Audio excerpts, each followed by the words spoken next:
நாம் தமிழர் கட்சியில் சேர்றதுக்கு முன்னாடி எனக்கு அரசியல் புரிதல்லாம் ஒன்றும் கிடையாது. திமுகனா கருணாநிதியும், அதிமுகனா ஜெயலலிதா, விஜயகாந்த், தேமுதிக அவ்வளோதான் தெரியும். அதை பற்றி ஈழப்படுகொலைக்கு பிறகு தான் அந்த பக்கம் நம்மளை திருப்பி விடுது. அண்ணன்ட்ட சொல்லி பார்த்தேன், அதுக்கு மேலே தப்பிக்க முடியல. சரி, அண்ணனோட அது உத்தரவு கட்டளை செய்யணுங்கிறதுக்காக போயிருந்தோம்.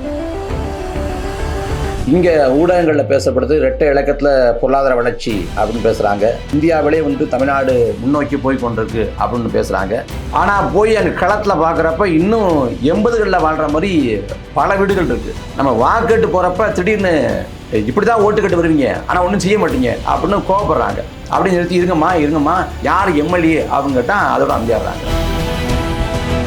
இப்போ ஸ்டாலின் இருக்கார், இந்த பக்கம் ஐயா வைகோ இருக்காரு, குளத்திரமணி இருக்காரு, வீரமணி இருக்காரு, கு ராமகிருஷ்ணன் இருக்காரு, திருமுருகநாதி இருக்காரு. உண்மையிலே இந்த ஒரு நல்ல பாடம் நினைக்கிறேன். இந்த கரூர்ல என் மேல பழிய போட்டாங்க அப்படிங்கிறப்ப கரூரை பொறுத்த வரைக்கும் விஜய் திட்டமிட்டு கொண்டார். விஜய் சிறைக்கு போகணும் கூட சொல்லல, பொறுப்பேற்கணுங்கிறாங்க. இந்த ஒரு திரைப்படத்துக்கு முதல் காட்சி போறப்ப எப்படி கொண்டாட்டமா போவாங்களோ அதே போல கொண்டாட்ட மணலில் போய் வாக்கு செலுத்திட்டாங்க. ஒரு முறை தவற வாக்கு செலுத்திட்டா அந்த தவறை திருத்தி கொள்ள திரும்ப 5 ஆண்டு காலம் காத்திருக்கணும். இதில் திமுக மிகப்பெரிய ஒரு சரிவை செஞ்சுட்டாங்க. ஏன்னா அதிமுக பிளவுபட்டு நிற்குது. அதிமுக பிளவுபட்டு நிற்குது. மிகப்பெரிய பலவீனமான சூழல் இருக்குது. எல்லா பக்கமும் கொலை, கொள்ளை, பாலியல் கொடுமை, அதை இந்த அரசு அணுகிற விதம், சட்டமன்ற உறுப்பினர்கள்லாம் ரீல்ஸ் மோகத்தில் இருக்கிறது. கத்தி படத்தில் விஜய் ஒரு வசனம் பேசுவார், என் உயிரே போனாலும் பரவாயில்ல, விவசாயத்தை விட்டுறாதீங்க அப்படின்னு. இப்போ காவிரி ஆற்றின் குறுக்கே மேகதாட்டில் தடுப்பணை கட்ட போகிறேன். அங்கே தடுப்பணை கட்டப்பட்டால் தமிழ்நாட்டுக்கு அந்த உபரி நீராக வரக்கூடிய தண்ணீர் வராது. அப்போ காவிரிக்கு நமக்குமான வரலாற்று வழி அந்த உயிர் தொடர்பு அறுக்கப்பட்டோம். விஜய் கண்டிப்பாரா அதை தடுத்து வரான்னா அவர் வாயே திறக்க மாட்டார். 13 ஆண்டுகளுக்கு மேலாக தமிழகத்தின் ஒப்பற்ற வீடு மற்றும் மனை சார்ந்த அனைத்து தேவைகளுக்கும் சிறந்த ஒரே நிறுவனம் நிம்மதி ப்ராப்பர்ட்டி மேனேஜ்மெண்ட். தங்களின் தேவை எங்களின் சேவை. தொடர்புக்கு 7667008999.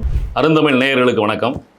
இன்றைக்கு நாம் தமிழர் கட்சியினுடைய இளைஞர் பாசறையினுடைய மாநில ஒருங்கிணைப்பாளரும் நாம் தமிழர் கட்சியினுடைய முக்கியமான ஊடக முகமாக கருதப்படுகிற தம்பி இடும்பாவனம் கார்த்திக் அவர்களோடு ஒரு சிறிய கலந்துரையாடல்.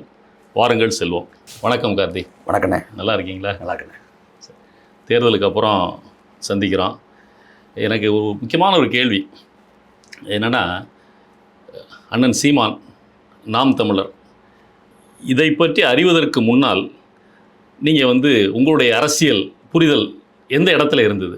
நாம் தமிழர் கட்சியில் சேர்றதுக்கு முன்னாடி எனக்கு அரசியல் புரிதல்லாம் ஒன்றும் கிடையாது. இப்போ திமுகனா கருணாநிதியும், அதிமுகனா ஜெயலலிதா, விஜயகாந்த், தேமுதிக அவ்வளோதான் தெரியும். அதை பற்றி பெரிய ஈடுபாடோ புரிதலோ கிடையாது. அப்புறம் 18-19 வயசு இருக்குன்னு கட்சியில் சேர்றப்ப அதுக்கு முன்னாடி ஒரு அரசியல் ஒரு பார்வையாளர், அவ்வளோதான். நம்ம ஒரு அரசியல் கட்சியில் போய் சேருவோம், உறுப்பினராக சேருவோம், நிர்வாகியாக இருப்போம், மேடை பேச்சாளராக மாறுவோம் அப்படிலாம் கனவு கூட கண்டதில்லை. அது நமக்கு தெரியவும் தெரியாது அப்படி தான் நினச்சேன். ஈழப்படுகொலைக்கு பிறகு தான் அந்த பக்கம் நம்மளை திருப்பி விடுது. அப்படி உள்ளே வந்தது தான். மற்றபடி அதுக்கு முன்னாடி எதுவும் தெரியாது. எல்லாமே அண்ணன்ட்டு கற்றுக்கிட்டது தான், அண்ணனை பார்த்து தெரிஞ்சுக்கிட்டது. ஸோ ஈழப்படுகொலைக்கு அப்புறம் தான் நீங்கள் அரசியலே பார்க்குறீங்க. அதுக்கு முன்னாடி உங்களுக்கு அந்த அரசியல் பார்வைன்றது சராசரியான ஒரு சாமானியனாக எப்படி இருப்பாங்களோ தெரிஞ்சுக்குவாங்க, எது நடக்குதா, அப்படி போகுதா, அப்படி தெரிஞ்சுக்குவாங்க. பெரிய ஈடுபாடு இருக்காது. இடையீட்டுக்கு மன்னிக்கலாம். இயல்பாக ஒரு மாணவர் பருவத்தில் பள்ளி பருவம் முடித்து கல்லூரி பருவம் போயிட்டா அப்படின்னாலே கல்லூரிக்குள்ளே அரசியல் பற்றிய பேச்சுகள் எப்படி இருக்கும்? பெரும்பாலான கல்லூரியில் மாணவர்கள் இந்த இளைஞர்களாக இருக்கின்ற பொழுது இந்த கம்யூனிஸ்ட் சித்தாந்தத்தின் மீது ஒரு ஈடுபாடு உண்டு. எஸ்எஃப்ஐ, டைஃபி, இந்த மாதிரி அமைப்புகள் எல்லாம் இருப்பாங்க. அந்த மாதிரி ஏதாவது தொடர்புகள் உங்களுக்கு ஏதாவது இருந்ததா கல்லூரிகள்? சுத்தமாக இல்லைண்ணே. அப்போ அந்த நீங்கள் சொல்கிற மாணவர் அமைப்புகள் கூட தெரியாது எனக்கு. அப்போ எல்லாம் ஈழப்படுகொலை நடக்குது. நான் இயல்பிலே மிகுந்த கூச்சு சுபாவம் கொண்டவன், இலகிய மனசு கொண்டவன். அதே போல் பெரிய துணிவெல்லாம் கிடையாது. அப்போ துணிவெல்லாம் கிடையாது. ரொம்ப பலவீனமான மனதில் கொண்டவன். அதனால் கடல் நம்பிக்கை அதிகமாக இருக்கும் அந்த சமயத்தில். 2009-10க்கு பிறகு தான் கடல் நம்பிக்கை மொத்தமாக போயிடுது. அதுக்கு முன்னாடி ரொம்ப இலகிய மனசு. அப்போ எனக்கு வாழ்க்கை லட்சியமாக 2 இருந்துச்சு. ஒன்று ஐயா அப்துல் கலாமை நேரில் பார்க்கணும், இன்னொன்று சச்சின் டெண்டுல்கரை நேரில் பார்க்கணும். அப்துல் கலாம் ஐயா பார்க்கணும், இல்லை சச்சின் டெண்டுல்கரை பார்க்கணும். ஒரு இந்திய பற்றாளர், அதாவது தாயின் மணிக்குடி இந்த சொல்லுது ஜெயகிந்தன்னு பாட்டை கேட்குறப்ப நமக்கு அப்படியே உணர்வு அப்படியே வரும். அப்படி தான் இருந்தேன். 2009 ஈழப்படுகொலை, முத்துக்குமார் அண்ணன் தீக்குளிச்சு இறந்து போகிறாரு. பள்ளி கல்லூரிக்கெல்லாம் விடுமுறை விடுறாங்க. அந்த சமயத்தில் நான் புதுக்கோட்டை பக்கம் படிச்சுட்ருக்கேன். அப்போ சமயத்தில் விடுமுறை விடுறப்ப அப்போ கேட்குறேன், ஏன் இதெல்லாம் நடக்குது என்னன்னு கேட்குறப்ப சொல்கிறாங்க, அப்போ கேட்குறப்ப லட்சக்கணக்கான மக்கள் அங்கே செத்துட்டாங்கங்கிறப்ப அது ஏற்றுக்கவே முடியல, சகிச்சிக்கவே முடியல. லட்சக்கணக்கான பேரை கொண்டுட்டாங்களா அப்படின்னு சொல்லிட்டு அது பெரிய தாக்கத்தை ஏற்படுத்துது. அதை நோக்கிய தேடல், அதை நோக்கிய அந்த ஓடுதல் அப்படின்னு இருக்குது. அதுக்கும் பிறகு தஞ்சாவூரில் கொடி அறிமுகம் நடந்துச்சு, அதுக்கு போக முடியல. ஆனால் மதுரை மாநாட்டுக்கு போனேன். அப்படி வந்து கட்சியில் ஒரு உறுப்பினராக செயல்பட்டேன். அண்ணனை பார்த்து மேடையில் பேசணுங்கிற ஆர்வம் வந்து அப்படியே பார்த்து கற்றுக்கிட்டு அப்படி வந்தது தான். நல்லது நல்லது. இப்போ நீங்கள் வந்து அண்ணனை பார்த்து மேடை பேச்சை கற்றுக்கிட்டீங்க. ஆனால் இன்றைக்கி நாம் தமிழர் கட்சியினுடைய மேடை பேச்சாளர் அப்படின்ற வரிசையில் மிக முக்கியமான களப்பணி உங்களுடையது. அது ஒரு மேடை பேச்சாளராக தமிழ்நாடு முழுக்க சென்று கட்சியினுடைய கொள்கைகளை கட்சியை கொண்டு போய் சேர்த்த ஒரு பணி ஒரு பக்கம். இன்னொரு பக்கம் முதல் முறையாக தேர்தலில் இந்த முறை போட்டிகிட்டு இருக்கிறீங்க. களத்தில் நின்று மக்களோட நேரடியாக மேடையில் நின்று பேசுகிறதுன்றது ஒரு பக்கம், இன்னொரு பக்கம் மக்களோட. இந்த ரெண்டுக்கும் உள்ள வித்தியாசம், இந்த ரெண்டில் எது கடினமானது அப்படின்னு நீங்கள் நினைக்கிறீங்க? கடினமானது வேட்பாளர் நிற்கிறது தான். எளிமையானது வந்து மேடை பேச்சாளர் இருக்கிறது தான். ஏன்னா இப்போ நாளைக்கு வந்து சேலத்தில் பொதுக்கூட்டம் இல்லை பொதுக்கூட்டம்னா இரவு பேருந்தில் கிளம்பி காலைல போனால் அங்கே அறையை போட்டு வச்சுருவாங்க. அறையில் ஒரு நாள் முழுக்க ஓய்வு எடுத்துட்டு சாப்பிட்டு தூங்கிட்டு மாலையில் வந்து 6 மணி 7 மணிக்கு கிளம்புனா போதும். அப்போ நமக்கு ஒரு 8:30 மணிக்கு 9 மணிக்கு ஒளி வாங்கி கொடுத்தாங்கன்னா ஒரு 1.5 மணி நேரம் 1 மணி நேரம் பேசுவோம். முடிச்சுட்டு சாப்பிட்டு கிளம்பி ஊருக்கு வந்துடுவோம். அவ்வளோதான் ஒரு மேடை பேச்சாளனோட வேலை. ஆனால் களத்தில் போய் வேட்பாளர் நிற்கிறது சாதாரணப்பட்ட வேலை இல்லை. எனக்கு தெரியும் அது கடினமாக இருக்கும் அப்படின்னு தெரியும். அதை கடந்து எனக்கு இதில் வேட்பாளர் நிற்கிறதுல பெரிய ஈடுபாடு இல்லாமல் இருந்துச்சு. அண்ணன்கிட்ட சொல்லி பார்த்தேன், அதுக்கு மேலே தப்பிக்க முடியல. சரி, அண்ணனோட அது உத்தரவு கட்டளை செய்யணுங்கிறதுக்காக போயிடணும். அதில் வந்து என்னென்னா, இங்கே ஊடகங்களில் பேசப்படுது இரட்டை இலக்கத்தில் பொருளாதார வளர்ச்சி அப்படின்னு பேசுகிறாங்க. அப்புறம் வந்து இந்தியாவிலே வந்து தமிழ்நாடு முன்னோக்கி போய் கொண்டிருக்கு அப்படின்னு பேசுகிறாங்க, நிறைய சொல்கிறாங்க. ஆனால் போய் அங்கே களத்தில் பார்க்குறப்ப இன்னும் 80களில் வாழ்கிற மாதிரி பல வீடுகள் இருக்குது. அதாவது சுவர் இல்லாத குடிசை வீடு இருக்குது. குடிக்க தண்ணி இல்லாமல் மக்கள் அல்லாடுறாங்க. அவங்களோட தேவைகள் வந்து பெருசாலாம் ஒன்றும் இல்லை. இந்த தேர்தலில் வந்து திமுக வந்து நாங்கள் வந்தோம்னா அந்த கூப்பன் தருவோம், நாங்கள் அதிமுக வந்து நாங்கள் வந்தால் பிரித்து தருவோம் அப்படின்னாங்க. ஆனால் அங்கே போய் வேதாளத்தில் போய் இந்த பரப்புரை செய்கிறப்ப அவங்களோட தேவைங்கிறது தொகுதி முழுக்க பார்க்குறப்ப தண்ணீர் தட்டுப்பாடு தொகுதி முழுக்க இருக்குங்கிறாங்க. நான் அப்புறம் மற்ற வேட்பாளர்கிட்ட கேட்டால் எல்லாருமே சொல்கிறாங்க தமிழ்நாடு முழுக்க இந்த பிரச்சனைக்கு தண்ணி தட்டுப்பாடு இருக்குங்கிறாங்க. அப்படி தண்ணி தட்டுப்பாடு, தண்ணி ஏற்பாடு பண்ணி கொடுங்கன்னு கேட்குறாங்க. இல்லை ஒரு குளம் இருக்குது, இந்த குளத்தில் வந்து படித்துறை இல்லை, அதை ஏற்பாடு பண்ணி கொடுங்க. ஒரு சமுதாய கூடம் கட்டி கொடுங்க. சாலை இல்லை, அப்புறம் மர பாலம் இல்லை அப்படின்னு அவங்க வைக்கிற கோரிக்கை எல்லாமே ரொம்ப சாதாரண அடிப்படையான கோரிக்கைகளாக இருக்குது. அதையே நிவர்த்தி பண்ணாமல் தான் வச்சுருக்காங்க. இது என்ன கூத்துன்னா, நம்ம வாக்கெட்டு போகிறப்ப திடீர்னு இப்படி தான் ஓட்டு கட்டு வருவீங்க ஆனால் ஒன்றும் செய்ய மாட்டீங்க அப்படின்னு கோவப்படுறாங்க. அப்படின்னு நிறுத்தி இருங்கம்மா யார் உங்களுக்கு சட்டமன்ற உறுப்பினர், யார் எம்எல்ஏ அப்படின்னு கேட்டால் அதோட அமைதியாடுறாங்க. ஏன்னா யார் சட்டமன்ற உறுப்பினர் தெரியல. அப்போ வந்து பிரச்சனை தெரியுது, தண்ணி பிரச்சனை இருக்குது, இல்லை வந்து சாலை பிரச்சனைக்கும் தெரியுது, பிரச்சனைக்கு யார் காரணம் அப்படிங்கிற அந்த புரிதல் கிடையாது. உண்மையிலே இந்த ஒரு நல்ல பாடம் நினைக்கிறேன். இந்த கடந்த 15 வருஷத்தில் வந்து ஒரு 10 வருஷமாக நான் மேடல பேசி இருந்திருப்பேன். அதில் கிடைக்காத அனுபவம் வந்து இந்த களத்தில் போய் விடுவிடா போய் வாக்கு கேட்குறப்ப மக்கள் எப்படி நம்மளை எதிர்கொள்கிறான், எப்படி பார்க்குறான், அதை கடந்து பரப்புரை களத்தில் எப்படி இது பண்ணுறாங்க, தேர்தல் சமயத்தில் எப்படி மாறுது அப்படிலாம் பார்க்க முடியும். படிப்பனையாக இருந்தது. ஆமாம், பரப்புரை போகிறப்ப பரப்புரை ஒரு நல்ல வரவேற்பு இருந்துச்சு. ஆனால் கடைசி 3 நாள் பரப்புரைக்கு இந்த வாகனத்தில் நின்றுட்டு கும்பிட்டு வாக்கிட்டு போகிறப்ப நல்ல வரவேற்பு. எல்லாம் வீட்டு வாசல் வந்து பார்த்தாங்க, எல்லாமே வாக்காக மாறும் அப்படின்னு நம்பலை. ஆனால் இதில் ஒரு கணிசமான வாக்கு வந்துடும், ஒரு நல்ல வாக்காவது குறைந்தபட்சம் வந்து ஒரு நல்ல இடத்துக்கு நம்மளை கொண்டு போயிடுவாங்க அப்படின்னு தோணுச்சு. ஆனால் அந்த தேர்தலில் அந்த வாக்கு பதிவன்னைக்கு வந்து இந்த வாக்குச்சாவடியை போய் பார்க்குறோம்ல, அந்த பார்க்கவே தெரிஞ்சு போச்சு தேர்தல் முடிவு என்னவா வரப்போகுது அப்படிங்கிற முடிவுக்கு நான் வந்துட்டேன். ஏன்னா அங்கேயே வந்து நமக்கு தெரியும் அந்த ஒரு போகிறப்ப மக்கள் எப்படி நம்மளை வந்து வரவேற்கிறாங்கிறத வச்சு நம்ம ஓரளவு அனுமானிக்க முடியும். அப்பயே அது புரிஞ்சிச்சு. அதுவும் நல்ல அனுபவம், நல்ல பாடம், நல்ல படிப்பனை. அதாவது கடைக்கோடி வரைக்கும் போய் மக்கள் இன்னமும் கீழே எப்படி இருக்கான், இன்னும் என்னென்ன கஷ்டப்பட்டுக்கிட்டு இருக்கான் அப்படிங்கிறத வந்து பார்க்குற ஒரு வாய்ப்பாக இருந்துச்சு. அதெல்லாம் நல்ல அனுபவம் அது. நல்லது. இன்னொரு கேள்வி, அண்ணன் அடிக்கடி பேசும்பொழுது நாம் தமிழருடைய வாக்காளர்கள் பள்ளிக்கூடத்தில் படிச்சுக்கிட்டு இருக்கிறாங்க அப்படின்னு சொல்லி அடிக்கடி சொல்லுவாங்க. இன்னும் அந்த நம்பிக்கை இருக்கிறதா உங்களுக்கு இந்த கட்சியில்? இல்லை, உறுதி அதெல்லாம் நிச்சயமாக இருக்குது. அதாவது இப்போ ஸ்டாலின் இருக்கார், இந்த பக்கம் ஐயா வைகோ இருக்கார், குளத்திரமணி இருக்கார், வீரமணி இருக்கார், கு ராமகிருஷ்ணா இருக்கார், திருமுருகாந்தி கூட இருக்கார். இவங்க பேச்சை கேட்டுட்டு, இவங்களோட அறிக்கையை பார்த்துட்டு, இவங்களோட அரசியல் செயல்பாடுகளை பார்த்துட்டு அந்த அரசியல் களத்துக்கு போவோம் அப்படின்னு யாரும் புதுசாக வர்றது கிடையாது. ஆனால் அரசியல் மீது எந்தவித பற்றும் இல்லாத, ஈடுபாடும் இல்லாத, ஆர்வம் இல்லாத ஒரு பெரிய இளைஞர் கூட்டம் வந்து அண்ணன் சீமானோட பேச்சை கேட்டுட்டு செயல்பாட்டை பார்த்துட்டு அண்ணன் சீமானால இந்த அரசியல் களத்துக்குள்ளே வரக்கூடிய இளைஞர் கூட்டம் தினந்தோறும் வந்துக்கிட்டு இருக்கு. அப்போ இருக்கிறப்ப புதிய புதிய தலைமுறை வந்து கொண்டே இருக்குது. அதனால் அது எப்பயும் இருக்கிறது தான். இந்த தேர்தல் காலத்தை பொறுத்த வரைக்கும் ஒரு கெடு வாய்ப்பாக என்னென்னா, இந்த தேர்தல் காலத்தில் ஓட்டு போட்டத்தில் பெரும்பான்மை மக்கள் வந்து ஆளுங்கட்சிக்கு வாக்கு செலுத்ததில் அரசியல் காரணம் கொண்டு வாக்கு செலுத்தலை. இந்த தேர்தல் காலத்தில் சாதி மதம் வந்து இந்த வாக்கை தீர்மானிக்கலை. அது நல்லது தான், சாதி மதம் தீர்மானிக்க வேண்டியதில்லை. அதை கடந்து கட்சியோ வேட்பாளரோ சின்னமோ தேர்தல் அறிக்கையோ புறச்சூழலோ மக்கள் பிரச்சனைகளோ எதை மையப்படுத்தி மக்கள் ஓட்டு போடுது. கண்மூடித்தனமாக அந்த திரை கவர்ச்சியில் திரை மோகத்தில் கண்மூடித்தனமாக வாக்கு செலுத்திருக்காங்க. அது என்னென்னா, இங்கே மற்ற தொகுதியை வச்சுக்கோங்க. எடப்பாடி பழனிசாமி நிற்கிற தொகுதியில் வந்து தாவேக்காட வேட்புமனு வந்து நிராகரிக்கப்படுது. அங்கே சுயேட்சை நிற்கிற ஒருத்தருக்கு ஆதரவு தர்றாங்க. அவர் வந்து தொலைக்காட்சி பட்டு சின்னத்தில் நிற்கிறாரு. அதில் அவருக்கு 50,000 வாக்கு. இந்த வாக்கு எந்திரத்தில் முதல்ல அங்கீகரிக்கப்பட்ட கட்சி, பதிவு செய்யப்பட்ட கட்சி, கீழே தான் சுயேட்சை இருக்கும். சுயேட்சைக்கு போய் 30 பேர் 50,000 பேர் வாக்கு செலுத்துறாங்கன்னா, இந்த தேர்தல் காலத்தில் விஜய் சொன்னது எல்லாத்தையும் நம்பியிருக்கேன். கரூரில் வந்து என் மேலே பழிய போட்டாங்க அப்படிங்கிறப்ப, கரூரை பொறுத்த வரைக்கும் விஜய் திட்டமிட்டு கொண்டுட்டாருன்னு யாரும் சொல்லலை, எந்த கட்சியும் சொல்லலை, எதிர்கட்சி எதுவுமே சொல்லலை. விஜயோட காலதாமதம் அலட்சியம் தான் காரணம். அப்போ விஜய் குறைந்தபட்சம் பொறுப்பேற்கணும், விஜய் சிறைக்கு போகணும்னு கூட சொல்லலை, பொறுப்பேற்கணுங்கிறாங்க. ஆனால் பொறுப்பேற்காம சதி நடந்துச்சு அப்படின்னு ஒரு பொய்யை கட்டமைச்சு அதன் மூலமாக வந்து என் மேலே பழி போடுறாங்க அப்படின்னு திரும்ப திரும்ப சொல்கிறார்.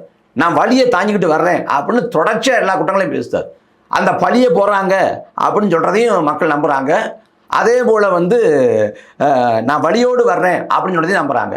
அது காரணம் இந்த விஜய் இல்லை. திரைப்படத்தில் கதாநாயகனாக பார்த்த விஜய், அந்த விஜய் தான் இந்த விஜய் நினச்சிக்கிட்டு அவர் சொல்கிறதையெல்லாம் நம்பி ஒரு திரைப்படத்துக்கு முதல் காட்சி போகிறப்ப எப்படி கொண்டாட்டமாக போவாங்களோ அதே போல் கொண்டாட்ட மனதில் போய் வாக்கு செலுத்திட்டாங்க. ஒரு வாக்கோட விளைவு என்ன, ஒரு வாக்கோட பயன் என்ன, மதிப்பு என்ன, எதையும் உனக்கு இல்லை. ஒரு முறை தவறாக வாக்கு செலுத்திட்டா அந்த தவறை திருத்தி கொள்ள திரும்ப 5 ஆண்டு காலம் காத்திருக்கணும். அந்த 5 ஆண்டு காலத்துக்குள்ள என்ன பாதகம் வந்தாலும், என்ன விளைவு வந்தாலும், என்ன சிக்கல் வந்தாலும் அதுக்கு வந்து கட்சி தான் பொறுப்பேற்கணும். இங்கே சட்டமன்ற வேட்பாளரே தெரியாமல் வாக்கு செலுத்துறாங்கன்னா, இப்போ இந்த விபத்தா வந்து சட்டமன்ற வேட்பாளர்லாம் சட்டமன்ற உறுப்பினர் ஆகிட்டான். இப்போ பிரச்சனை வர்றப்ப இவங்களுக்கு யார் உறுப்பினர்னே தெரியல. அப்போ இது வந்து ஜனநாயகத்தில் வந்து இது வந்து தமிழ் தேசியத்துக்கு இந்த தேர்தல் பின்னடைவா அப்படின்னு கேட்டால், இது தமிழ் தேசியத்துக்கு இல்லை, இந்த தேர்தல் முடிவை பொறுத்த வரைக்கும் சித்தாந்தங்களுக்கான வீழ்ச்சி, சித்தாந்தங்களுக்கான வீழ்ச்சி, மக்கள் பிரச்சனைகளை மையப்படுத்தி அரசியல் பண்ணுறவங்களுக்கான வீழ்ச்சி, கள பணிகளுக்கான வீழ்ச்சி, மக்கள் சந்திப்புக்கான வீழ்ச்சி, ஒட்டுமொத்தமாக எப்படி சொல்கிறது, திரைத்துறையும் அரசியல் கலந்தாப்பு இருக்குமோ அப்படி வந்து ஒரு நாள் கூத்து போல இந்த தேர்தல் காலத்தை மக்கள் அணுகிட்டாங்க. சரி, அதுக்கு வந்து இந்த 5 ஆண்டு காலம் வந்து மிகப்பெரிய விலையை கொடுக்க போகிறாங்க. அதில் நமக்கு ஒரு இது வீழ்ச்சி அப்படின்னா அது வீழ்ச்சி இல்லை. இந்த தேர்தல் முடிவு நமக்கு பாதகம் அமைஞ்சிருச்சு, அதில் மாற்று கருத்து இல்லை. ஆனால் அது வீழ்ச்சி அப்படின்னு இல்லை. வீழ்ச்சிங்கிறது நம்ம சொல்கிறோம்னா, அந்த இனம் வீழ்ச்சி அடைஞ்ச இடத்துல நம்ம கட்சியே பிறந்துச்சு. தொலைக்காட்சியில் காமிக்கிறான் பிரபாகரன் உயிரிழந்து விட்டார் அப்படின்னு சொல்லி ஒரு உடலை காமிக்கிறான். அன்னைக்கு இந்த இனம் வீழாதான் இருந்துருச்சு. பாலச்சந்திரன் உடம்புல 5 குண்டுகள் பாய்ச்சப்படுது, பச்சிலம் பிள்ளை அப்படியே அந்த பக்கம் வெறிச்சு பார்க்குற மாதிரி ஒரு காட்சி வருது, அந்த புகைப்பட காட்சி வருது. அவன் வந்து சடலமாக நடக்கிறான். அந்த காட்சி வெளில வர்றப்போ கண்ணாத வீழ்ச்சியாக இருந்த இடம் பார்த்துருச்சு. இசைப்பிரியா பாலி வன்கொடுமைக்கு கூட்டு பாலி வன்கொடுமைக்கு உள்ளாக்கி அவளை வந்து நிர்வாணப்படுத்தி அந்த அக்காவை வந்து தூக்கி கிடாசி போட்டான். நிர்வாணமாக கடந்த உடலை வந்து உலகம் பார்த்துச்சு. அப்போ வராத வீழ்ச்சியாக இது. வீழ்ச்சியிலேருந்து தான் இந்த இடம் பிறந்துச்சு, இந்த கட்சி பிறந்துச்சு, இந்த இடம் விழுந்துச்சு. அதனால் இந்த தேர்தல் முடிவு ஒரு பாதகம் தானே ஒழிய இந்த கட்சிக்கு வீழ்ச்சி இல்லை. இதை தாண்டி களத்தை எழுந்து இன்னும் ஓடும். சரி, 2010 அண்ணன் உள்ளுக்கு வராங்க. அண்ணன் உள்ளுக்கு வரும்போது அண்ணனுடைய பேச்சை கேட்டோம். அன்றைய ஜென்சி இளைஞர்கள், இன்னைக்கு ஒரு அன்னைகளுக்கு ஆரம்பித்து இன்னைக்கு வரையும் ஜென்சி உள்ளுக்கு ஜென்சி இளைஞர்கள் தான் நாம் தமிழருக்குள்ளே வர்றாங்க. அன்னைக்கு 2010 அண்ணன் சீமான் பேச்சை கேட்டு வந்து ஜென்சி இளைஞர்கள், 2024 விஜய் பேச்சை கேட்டு வந்து ஜென்சி இளைஞர்கள். இல்லை விஜய் பேச்சு இல்லை, விஜயை பார்த்து வந்து ஜென்சி அரசியலுக்குள்ள வந்து ஜென்சி இளைஞர்கள். இந்த ரெண்டுக்கும் என்ன வேறுபாடு பார்க்குறீங்க? ஜென்சி இளைஞர்களை இன்னொரு கேள்வி சேர்த்தே வச்சுருக்கேன். ஜென்சி இளைஞர்களை நாம் தமிழர் கட்சி சரியாக கணிக்க தவறியதான் நீங்கள் எதுவும் உணர்றீங்களா? இல்லை, இதெல்லாம் முழுக்க ஒரு அரசியலற்ற கூட்டம். அரசியலற்ற கூட்டத்தோட முதல் தேர்வாக விஜய் இருந்தார். நான் வந்து எனக்கு மக்களவைக்கும் மாநிலங்களவைக்கும் வேறுபாடு தெரியாது, திட்டக்குழு அப்படின்னு என்ன தெரியாது, தமிழ்நாட்டில் எத்தனை சட்டமன்ற தொகுதி இருக்குன்னு தெரியாது, ஒரு சட்டமன்ற உறுப்பினரோட அதிகாரம் தெரியாது, உள்ளாட்சி அமைப்புகளோட அதிகாரம் தெரியாது, எதை பற்றியும் எதுவும் தெரியாது. எனக்கு தெரிஞ்சது விஜய் தெரியும், எனக்கு பிடிச்சது விஜய், அதனால் ஓட்ட போடுறேன். அவர் வந்து நல்லது பண்ணுவாரா தெரியாது, அவர் வந்து நல்லாட்சி கொடுப்பாரா தெரியாது அப்படின்னு மக்கள் வந்து இந்த தேர்தல் காலத்தில் ஓட்டை போட்டிருக்காங்க, வாக்கு செலுத்திருக்காங்க. இது வந்து ஒரு ஜனநாயகத்தில் ஒரு கொடிய விபத்து அப்படின்னு சொல்லலாம். இதில் நாம் தமிழர் கட்சியை பொறுத்த வரைக்கும் நாம் தமிழர் கட்சியில் இருக்கக்கூடியவங்க வந்து இப்போ திமுக அதிமுக எடுத்துக்கிட்டிங்கன்னா திமுக அதிமுகவோட மாநில பொறுப்பாளர்கள், அந்த செய்தி தொடர்பாளர்கள், ஊடக முகமாக அறியப்படக்கூடியவங்க, அவங்களுக்கு வந்து அந்த கருத்தியல் சார்ந்து, அந்த சித்தாந்தம் சார்ந்து, கொள்கை கோட்பாடு சார்ந்து ஒரு குறைந்தபட்சமான ஒரு பார்வை இருக்கும், ஒரு புரிதல் இருக்கும். அவங்க வந்து அதை விளக்கி பேசுவாங்க. ஆனால் திமுக அதிமுகவில் கடைநிலை தொண்டர்கிட்டையோ இல்லை கீழ்மட்ட நிர்வாகிகிட்டையோ இல்லை மாவட்ட செயலர்கிட்டையோ ஒன்றிய செயலர்கிட்ட கேட்டால் அதை பற்றி புரிதல் இருக்காது. இங்கே தாவேகா பொறுத்த வரைக்கும் தலைவர் முதல் தொண்டை வரைக்கும் யாருக்கும் எந்த புரிதலும் கிடையாது. அரசியலை பற்றி புரிதலே கிடையாது. அதனால தான் இன்னைக்கு வரைக்கும் விஜய் ஊடகத்தை சந்திக்காம அவரை வந்து பொத்தி அடகாத்து வைக்கிறாங்க. ஆனால் நாம் தமிழர் கட்சியை பொறுத்த வரைக்கும் மேலே தலைமை தொடங்கி கடைக்கோடி தொண்டை வரைக்கும் யார்கிட்ட கேட்டாலும் ஒரே மாதிரியா சரியாக நேர்த்தியாக வந்து தமிழ் தேசத்தோட என்ன, தமிழ் தேசத்தோட நோக்கம் என்ன, எதை நோக்கி கட்சி பயணிக்குது, நம்மளுடைய எதிரி யார், நம்மளோட வந்து இலக்கு என்ன, எல்லாத்தையும் விளக்கி பேசுவாங்க. அப்போ முழுக்க அரசியல்படுத்தப்பட்ட கூட்டம்னா அது நாம் தமிழர் கட்சி கூட்டம் தான். இப்போ தாவேக்காவோட கூட்டங்கள் வந்து கூட்டம் இல்லை, அது கும்பல். அங்கே இருக்கக்கூடிய எல்லாருக்குமே வந்து ஒரு கும்பல் மனப்பான்மை. எல்லாருமே வந்து சராசரியாக மனதில் இருக்கிறது கிடையாது, ஒரு உணர்ச்சி வயப்பட்டு அவர் இருப்பாங்க. ஆனால் நாம் தமிழர் கட்சி கூட்டத்தில் இப்போ நம்ம திருச்சியில் நடந்த மாநாடு எடுத்துக்கலாம். குறைந்தது மிக குறைந்தது 5 லட்சம் அப்படின்னு எல்லா ஊடகங்களும் மதிப்பிடுது. 5 லட்சம் மதிப்பிடுது. 5 லட்சம் பேர் கூட்டுற கூட்டத்தில் அகவணக்கம் அப்படிங்கிறப்ப யாராவது ஒருத்தர் வந்து ஒரு கூச்சல், ஒரு சத்தம், ஒரு ஒலி எழுப்பணும்ல. ஆனால் அகவணக்கங்கிறப்ப ஒட்டுமொத்த கூட்டமும் நிசப்தமாக இருக்குது. அந்த ஒளிப்பட கருவியில் வந்து படம் எடுக்கிறவங்க, காட்சியை பதிவு பண்ணுறவங்க, அவங்க மட்டும்தான் அசைஞ்சாங்க. எல்லாருமே அகவணக்கணும்னு அமைதியாக இருந்தாங்க. வீர வணக்கம்ங்கிறப்ப ஒட்டுமொத்த கூட்டமும் ஒரே குரலில் வந்து ஆர்ப்பரிக்குது. உறுதிமொழிங்கிறப்ப கையை நிட்டு அப்படி அந்த ஒழுங்கு, அந்த கட்டுக்கோப்பு, எத்தனை பேர் வேணாலும் வரலாம், அங்கே வந்து ஒரு சச்சரவு இருக்காது, ஒரு சின்ன சிலம்பல் இருக்காது, தேவையற்ற கூச்சல் இருக்காது அப்படிங்கிறது நாம் தமிழர் கட்சி சாத்தியப்படுது. நீங்கள் திமுக அதிமுக மாநாடு போடுது. ஆனால் திமுக அதிமுக தாவேகா போன்ற கட்சியோட மாநாட்டில் ரத்ததான முகாம் நடத்த முடியுமா? ஏன்னா வர்றப்பே சரக்கை போட்டு தான் வருவேன். அப்போ ரத்தான முகாம் நடத்த முடியாது. ஆனால் நாம் தமிழர் கட்சியோட பொதுக்கூட்டங்களில், நாம் தமிழர் கட்சியோட மாநாட்டில் வந்து ரத்தான முகாம் நடத்த முடியுதுன்னா இங்கே வந்து அந்த மதுவுக்கு வேலை கிடையாது. இங்கே வந்து விற்பனையாக என்ன விற்பனை ஆகும்னு பார்த்தா புத்தகங்கள் விற்பனை ஆகும். அங்கே வர்றப்போ பரஸ்பரம் வந்து ஒரு குடும்ப உறவை பார்க்குற போல் ஒவ்வொருத்தரும் பழகுவாங்க, உணவுபூர்வமாக அணுகுவாங்க. நான் அந்த கூட்டம் முடிஞ்சவொடனே நாற்காலி அடுக்கி வச்சுட்டு ஒவ்வொருத்தரையும் பயணம் சொல்லிட்டு அவ்வளவு நேர்த்தியாக அவ்வளோ ஒழுங்கோடு கட்டுக்கோப்போடு ஒரு கூட்டம் வந்து கலைஞ்சு போகும்னா வேறு எந்த கட்சி சாத்தியம்? இப்போ திமுக மாநாடு அதிமுக மாநாடுனா அங்கே கடை ஓட்டுருக்கவங்க பயப்படுவாங்க, தகராறு பண்ணுவாங்க குடிச்சுப்பிட்டு அப்படின்னு. ஆனால் நாம் தமிழர் கட்சியெல்லாம் அப்படி அசம்பாவிதம் விளையிலையே. அப்போ ஒழுங்கு, கட்டுக்கோப்பு, கண்ணியம், நேர்த்தி, கொள்கை தெளிவு எல்லாம் நிரம்ப பெற்ற ஒரு கட்சி இந்தியாவில் இருக்குன்னா அது நாம் தமிழர் கட்சி தான். அதனால் நாம் தமிழர் கட்சியோட திமுகவையோ அதிமுகவையோ தாவேக்காவையோ ஒருபோதும் ஒப்பிட முடியாது. நாம் தமிழர் கட்சிங்கிறது அரசியல்படுத்தப்பட்ட கூட்டம். ஆனால் இங்கே வந்து முழுக்க தாவேக்காங்கிறது திரை கவர்ச்சியாளர், திரைப்படத்தில் பண்ணுறதையெல்லாம் விஜய் நிஜத்தில் பண்ணுவாருன்னு நம்புகிற அந்த ஒரு திரை மாயில சிக்கி திளைக்கக்கூடிய ஒரு கூட்டம். அந்த கூட்டம் கும்பல் மனப்பான்மையோட வருது. இதுக்கும் அதுக்கும் மலைக்கும் மடுக்குமான வேறுபாடு இருக்குது அப்படின்னு உணர்றேன். நாம் வந்து இந்த தேர்தல் காலத்தில் பரப்புரையில் வந்து எவ்வளவு கருத்தில் வைக்க முடியுமோ அவ்வளோ வச்சோம். இன்னும் சொல்லப்போனால் 2016 முதல் முறையாக நம்ம போட்டி போட்டோம். நீங்கள் கூட போட்டி போட்டீங்க. 2016 காலத்தில் வந்து நம்ம 2015 உழைச்சோம். 2015 உழைச்சோம், 19 உழைச்சோம், 21 உழைச்சா கூட அந்த 16க்கு பிறகு கட்சியை வெறி கொண்டு வேலை செஞ்சிச்சு. அந்த அந்த அந்த 16 உழைப்புக்கு இணையாக வேலை செஞ்சிச்சு அப்படின்னா அது 21 இந்த 26 மதிப்பிடலாம். அந்த அளவுக்கு எல்லாரும் வேலை செஞ்சாங்க. கடுமையான பரப்புரை. அண்ணன் வந்து கடந்த காலத்தில் பரப்புரையில் பேசினாங்க. இந்த தடவை காணொலியாக போட்டு எல்லாத்தையும் விளக்குனாங்க. ஆட்சி எவ்வாறு இருக்க போது, அந்த ஆட்சியில் வந்து எப்படி வந்து நம்ம வந்து குப்பை மேலாண்மை செய்வோம், எப்படி நீர்நிலையை சுத்தப்படுத்துவோம், எப்படி நகரங்களை ஒழுங்க வைப்போம் அப்படின்னு எல்லாத்தையும் விளக்கி பேசினாங்க. அப்படி அவ்வளோ விளங்கி பேசி கூட கருத்தில விட கவர்ச்சி முக்கியம் நினச்சி ஓட்டு போட்டாங்கன்னா அது நமது பிழை இல்லை. நீங்கள் ஒரு போர்க்களம் இருக்குது, ஒரு போராட்ட களம் இருக்குன்னா நீங்கள் வலிமையாக சண்டை போடுறீங்க, வலிமையாக வந்து அங்கே வந்து சண்டை போடுறீங்க, இல்லை வந்து எதிராளியை நோக்கி வந்து தாக்கல் கொடுக்குறீங்கன்னா நீங்கள் வந்து விழலாம். ஏன்னா வெற்றி தோல்வி உங்கள் கையில் இருக்குது. நீங்கள் நல்லா சண்டை போட்டால் வெல்லுவீங்க, இல்லை இப்போ சண்டை ஒழுங்காக போடாலும் தோற்று போவீங்க. இந்த இடதாக போர்க்களத்தை பொறுத்த வரைக்கும் வெற்றி தோல்வியை நாம் தீர்மானிக்கிறது. நாம் என்ன ஆக சிறந்த கருத்தை வச்சாலும் நாம் வெற்றி பெறுமா இல்லைங்கிறத இன்னொருத்தன் தீர்மானிக்கிறேன். அப்போ இந்த இடத்துல என்னென்னா இங்கே போர்க்களத்தில் கூட நாம் வெற்றியை ஈட்ட முடியும், நாம் சண்டை போட்டு. ஆனால் அரசியல் காலத்தில் நாம் என்ன சண்டை போட்டாலும் இன்னொருத்தர் நம்மளை தீர்மானிக்கிறான், மதிப்புறாங்கிறப்ப அது ஒரு பாதகமாக இருக்குது இந்த அமைப்பு முறைக்குள்ள. அதனால இந்த தேர்தலில் வந்து இது நமக்கு பாதகமான முடிவு வந்துச்சு. முடிவு பாதகம் தானே ஒழிய இது வீழ்ச்சி இல்லை அப்படின்னு நினைக்கிறோம். சரி, இப்போ இந்த தேர்தல் முடிவுகளை பற்றி நீங்கள் சொன்னீங்க, நம்மளை பற்றி வெளியே உள்ளவங்க மதிப்பீடு செய்கிறாங்க, அதனால் போர்க்களம்ன்றது வேற இது இந்த மாதிரி இருக்குது அப்படின்னு சொல்லி. ஆனால் இவர்களை நம்பி தான், இந்த வாக்காளர்களை நம்பி தான் நம்ம அரசியல் செய்ய வேண்டியிருக்குது இல்லைங்களா? அப்போது இவர்களிடம் மாற்றத்தை ஏற்படுத்த முடியும் அப்படின்ற நம்பிக்கை இருக்கிறதா? அதுக்கு என்ன திட்டம் நாம் தமிழர் கட்சி வச்சிருக்கு? இல்லை, இந்த 5 ஆண்டு காலம் முழுமையாக களத்தை நிற்க போகிறது நாம் தமிழர் கட்சி தான். இதில் திமுக மிகப்பெரிய ஒரு சரிவை சந்திச்சிருக்காங்க. ஏன்னா வெற்றி பெறுவாங்க அப்படின்னு அனுமானிக்கப்பட்டுச்சு. வெற்றி கழிப்போடு தான் அவங்க இருந்தாங்க. வெற்றி பெற்றுவோம், இது வரைக்கும் திமுக 2வது முறை ஆட்சி அமைச்சதுன்னு சொன்னாங்க, அதை உடைக்க போகிறோம், 2வது முறை ஆட்சி அமைக்க போகிறோம்னு. அதிமுக பிளவுபட்டு நிற்குது. பிளவுபட்டு நிற்குது. மிகப்பெரிய பலவீனமான சூழல் இருக்குது. இந்த தேர்தல் காலத்தை பொறுத்த வரைக்கும் இந்த அலை மாதிரி வீசின திரைக்க வச்சு விழுந்த வாக்கு தான். இந்த வாக்கு செலுத்தவங்க எல்லாம் இதே மனநிலையில் அடுத்த தேர்தலில் அணுகுவாங்களான்னா அதுக்கு வாய்ப்பு இல்லை. அது 100 விழுக்காடு மாறும்.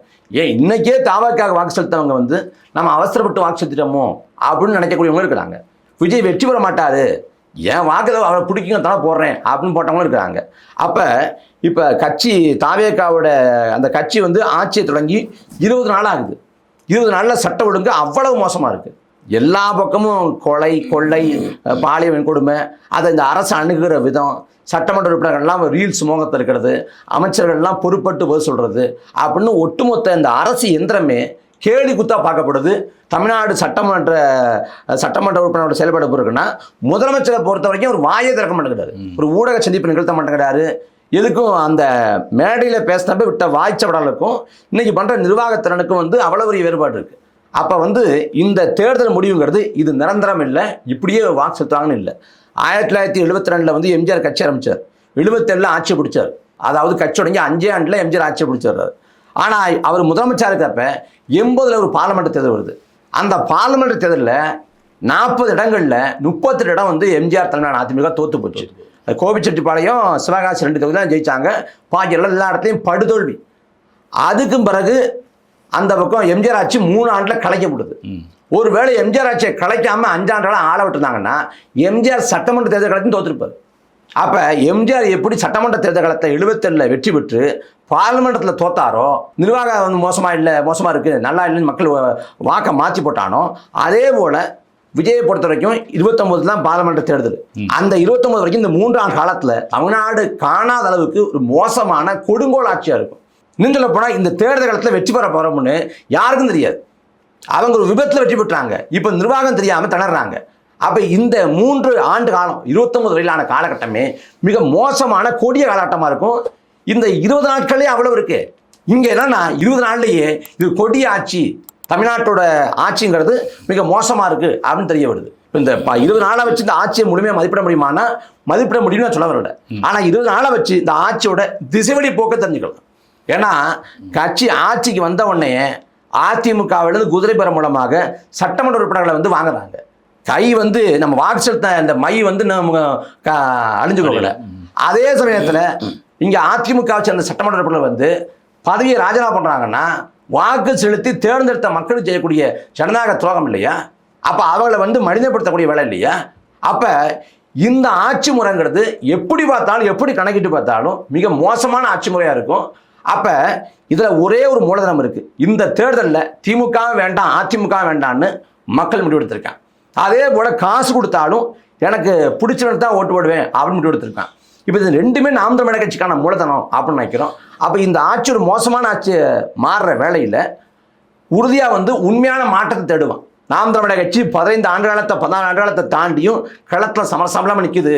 ஒரு வாய்ப்பை கொடுப்போம், நாம் தமிழர் கட்சி சொல்கிற செயல் திட்டங்களை நிறைவேற்றுறதுக்கு ஒரு அதிகாரத்தை கொடுப்போம் அப்படின்னு நாம் தமிழர் கட்சி நோக்கி வருவாங்க, தேடுவாங்க. அப்போ இந்த களம் முழுக்க நாம் தமிழர் கட்சியோட வசமாகும். அதை பயன்படுத்தி ஆட்சி அதிகாரத்தில் 29 பார்லிமெண்ட் தேர்தல் வெற்றி பெறதுக்கும் 31 சட்டமன்ற தேர்தல் காலத்தில் அரியணை ஏறதுக்குமா அந்த 5 ஆண்டு காலம் நாம் தமிழர் கட்சி வலிமையாக வேலை செய்ய போகிறோம். அதில் நம்ம சோர்ந்து உட்காரப்படுது இல்லை. அதான் நீங்கள் வலிமையாக வேலை செய்ய போகிறோம் அப்படின்னு சொல்கிறீங்க. இந்த வாக்காளர்களை தான் நம்மளை நோக்கி திருப்பணும் அப்படின்றத நீங்கள் ஏற்றுக்கிறீங்க. கண்டிப்பாக இவர்கள் செய்கிற தவறுகள்லேருந்து அவங்க திரும்பி வருவாங்க அப்படின்னு நீங்கள் சொல்கிறீங்க. ஆனால் அவங்க செய்கிறது தவறு, அவங்க செய்கிற தவறுலேருந்து எங்களை நோக்கி தான் திரும்பி வரணுன்றதுக்காக நம்ம ஒரு வேலை செய்ய வேண்டியிருக்கு இல்லையா? இந்த ஜென்சி இளைஞர்கள், நான் பொதுவாக கேட்குறது ஜென்சி இளைஞர்களை பற்றி கேட்குறேன். இப்போ இந்த ஜென்சி இளைஞர்களை நம்ம பக்கம் இழுப்பதற்கு நம்ம என்ன செய்ய வேண்டிய தேவை இருக்குது? இன்றைக்கி திமுகவை பற்றி சொன்னீங்க. திமுக உடனடியாகவே நேற்று பார்த்தீங்கன்னா ஜென்சி திமுக அப்படின்னு சொல்லி ஒரு கூட்டம் நடத்தி இந்த வலைதளங்களில் மட்டுமே தன்னுடைய பொழுதை நேரத்தை கழிக்கின்ற ஜென்சி இளைஞர்களை தன் வசப்படுத்துறதுக்கான சில திட்டங்களை செயல் திட்டங்களை கொண்டு வந்து வேலை செய்யுது. இந்த மாதிரி ஏதாவது திட்டங்கள் நாம் தமிழர்கிட்ட இருக்குதா? இவர்களை நம்ம நோக்கி திருப்புறதுக்கு நீங்கள் என்ன செய்யலாம்னு நினச்சிட்டு இருக்கீங்க? அதாவது திமுக பொறுத்த வரைக்கும் இப்போ தான் வந்து நாங்கள் ஜென்சி இளைஞர்களை நோக்கி போகிறோம், இளம் தலைமுறை நோக்கி போகிறோம் அப்படிங்கிறாங்க. நாம் தமிழர் கட்சியில் இங்கே நிர்வாகிகள் இருப்பது இளைய தலைமுறை தான். நேற்றைய கூட்டத்தில் பார்க்குறப்ப கூட அந்த மேடையை கவர்றதுக்கு கைத்தட்டு வாங்குறதுக்கு ஆறுபறிப்பு பெறறதுக்கு வந்து பேசுகிறாங்களே ஒழிய பேசுறவங்கள்டே பெரிய அரசியல் புரிதல் கிடையாது. ஒரு தம்பி பேசுகிறப்ப வந்து கும்பிடுறன் சாமி என்கிற அடிமைத்தனத்தை ஒழித்தது திராவிட இயக்கம் அப்படின்னு பேசுது. இன்னொரு தம்பியை பார்த்தா நாங்கள் கேள்வி கேட்டால் எங்களை கொத்தடிமைங்கிறாங்க, நாங்கள் கொத்தடிமைன்னா நாங்கள் பெருமைப்படுறோம், நாங்கள் கொத்தூஸ் அப்ரோடு வந்து கொத்தூஸ், நாங்கள்லாம் கொத்தடிமை கூட்டம் தாங்க. தன்மானம், சுயமரியாதை, சமூக நீதி, பகுத்தறிவு, சமநீதி எல்லாத்துக்கும் எதிரான ஒன்று அடிமைத்தனம். அதை கொத்தடிமைங்கிற வார்த்தை முழுக்க முழுக்க எதிரானது. அப்படி தன்மானத்துக்கு நாங்கள் இயக்கம் கண்டோம், சுயமரியாதைக்கு இயக்கம் கண்டோம், பெரியார் வந்து சுயமரியாதை உணர்வை போதிச்சாரு, பகுத்தறிவை வந்து கொண்டு வந்தார் அப்படின்னு சொல்கிறவங்க ஒரு மேடையில் ஒருத்தன் வந்து சாதாரணமாக அதை இலகுவாக்கிட்டு போகிறேன், நாங்கள்லாம் கொத்தடிமை கூட்டம் அப்படிங்கிறேன். தேர்தல் பரப்பில் எடப்பாடி பழனிசாமியை கொத்தடிமைன்னு சொல்லிவிட்டு அவனே கொத்தடிமைங்கிறான். அவன் சொல்கிறது உன் தம்பி வந்து உணர்ச்சி வயப்பட்டு பேசுகிறான் அப்படின்னு கூட புரிஞ்சுக்க முடியுது. ஆனால் கூடியிருக்கக்கூடிய கூட்டம் அது கைதட்டி ஆறுபறிச்சு விசிலடிச்சு கொண்டாடுதுன்னா அவ்வளோதான் தத்துவார்த்த ரீதியான புரிதல். எது கைதட்டணும் எது கைதட்டக்கூடாது, அவன் பேசுகிற பேச்சு தப்பாக இருக்குங்கிற அந்த அது தவறாக இருக்குங்கிறத கூட உணர முடியல. அப்போ அவங்க தோல்வி அடைஞ்சதால் அதை வந்து ஈடுகட்டுறதுக்கு அதிகப்படியாக வந்து தன்னை செயல்படுற மாதிரி காட்டிக்கிறாங்க. திமுக உண்மையாக தன்னோட தவறுகளை வந்து உணர்ந்துச்சான்னா உணரலை. அவங்களோட அடாவடித்தனமான செயல்பாடு, மோசமான ஆட்சி, கொடுங்கோல் போக்கு, குடும்ப ஆதிக்கம், வாரிசு அரசியல் எல்லாத்தையும் கண்டு தான் திமுக மேலே மக்களுக்கு விருப்பம் இருந்துச்சு. அப்போ அதை எதை மாற்றிக்க போகிறாங்க? மக்களை குறை சொல்வதற்கு, மக்களை கேள்வி கேட்பதற்கு நாம் தமிழர் கட்சி தார்மீகம் இருக்குது. அவனுக்கு என்ன தார்மீகம் இருக்குது? திரைக்கவர்ச்சியில் வந்து அவன் ஓட்டு போட்டான், 100 விழுக்காடு உண்மை. உதயநிதி எப்படி கொண்டு வந்த? உதயநிதி நேரடியாக களத்தை இறக்கி விட்டு இந்த கட்சியோட ஒரு நிர்வாகி கட்சிக்காக செயல்பட போகிறார் கொண்டு வந்தியா? அவரை முதல்ல கொண்டு வரல, முதல்ல திரைப்படத்தை கொண்டு போனேன், தயாரிப்பாளரை கொண்டாந்த, நடிகரை கொண்டாந்த, படத்து 4 படத்தில் நடிக்க விட்ட, முகம் அறியப்பட்ட பிறகு தான் 2019 பார்லிமெண்ட் தேர்தலில் பரப்புரைக்கு வர்றாரு. ஏன் உதயநிதியை பார்க்க கூட்டம் வந்துச்சுன்னா அந்த கூட்டம் நடிகர் தான் வந்துச்சு. அப்போ நடிகர்னு அப்படி கொண்டு வந்தா நீ உதயநிதியே கொண்டு வந்த. உதயநிதி வந்து சிறப்பாக வந்து பேசுவார், செயலாற்றுவார், நிர்வாகம் பண்ணுவார் அப்படின்னு கொண்டு வந்தாங்க. அப்போ அவங்களுக்கு பேசுன தார்மீகம் இருக்குது. கல்வி தொடர்பாக ஒரு விழா எடுக்கிறாங்கன்னா பிரின்ஸ் கஜேந்திர பாபு அது ஒன்றை கல்வியாளர்களை, அறிஞர்களை அவங்கள கூப்பிட்டு பாட்ட வைக்கணும். அங்கேயும் நடிகர் தான் கூப்பிடுறீங்க. அப்போ என்ன பேச தகுதி இருக்குது, தார்மீகம் இருக்குது? அதனால் அவங்க செய்கிறது வந்து ஒரு வெளி பூச்சு. நாம் தமிழர் கட்சி இந்த 5 ஆண்டு காலமும் களத்தில் இருக்க போகுது.